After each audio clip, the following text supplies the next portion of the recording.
One of the hardest things we do to ourselves is comparing our lives with others. We look at someone and think, why is she doing so well and I'm not? But what we forget is, her journey and ours are completely different.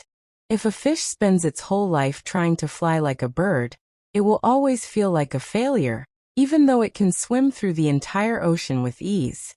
Today, with social media showing everyone's highlight reel, this habit of comparison has grown even stronger. We see others' success, and suddenly our own life starts to look small. We lose sight of our own talents and worth. And slowly, this thinking drags us into sadness and hopelessness. That's why this story is for everyone who has ever felt like, I'll never be as good as them. Listen carefully. Every part of this story might just change the way you think. There was once a peaceful little village near a big, beautiful forest. In that village lived a boy named Ethan. He was kind and hardworking, but one habit always stole his happiness. He constantly compared himself to others. When his friend Liam topped the class, Ethan thought, I wish I was that smart.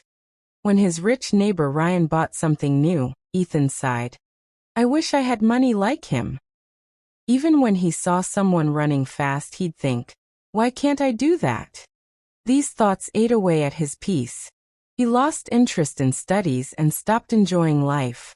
All he could think was, I'll never be enough. One day, a wise old man named Grandpa Joe visited the village. People loved him for his advice and stories. Ethan went to him and said, Grandpa, I try so hard, but whenever I see someone better than me, I feel sad. I feel like I'll never be like them.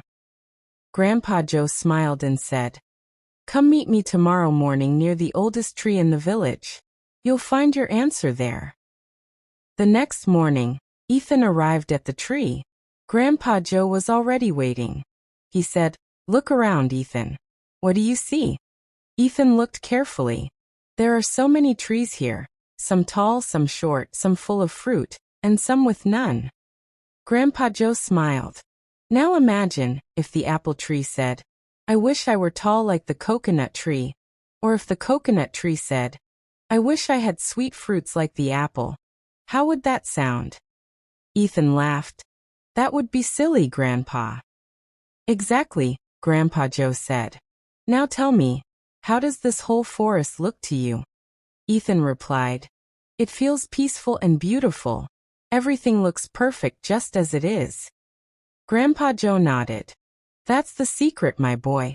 Every tree has its own purpose. The apple tree gives sweet fruit. The coconut tree gives strength and shade.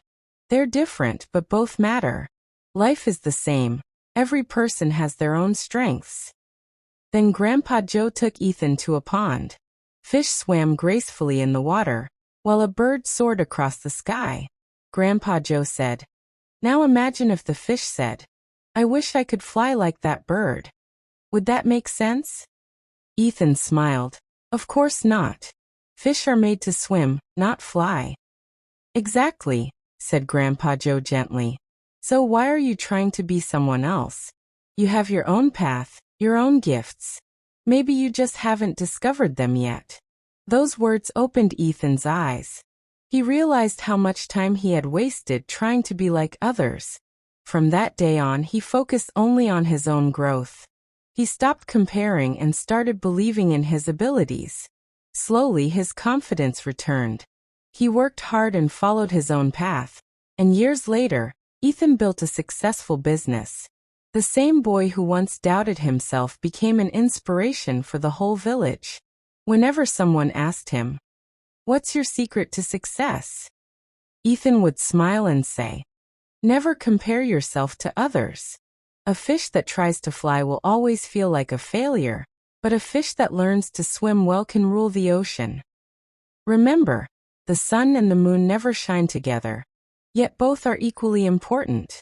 So find your light, walk your path, and that's where true success begins. If this story touched your heart, like and share it with someone who needs this reminder. See you again in the next story.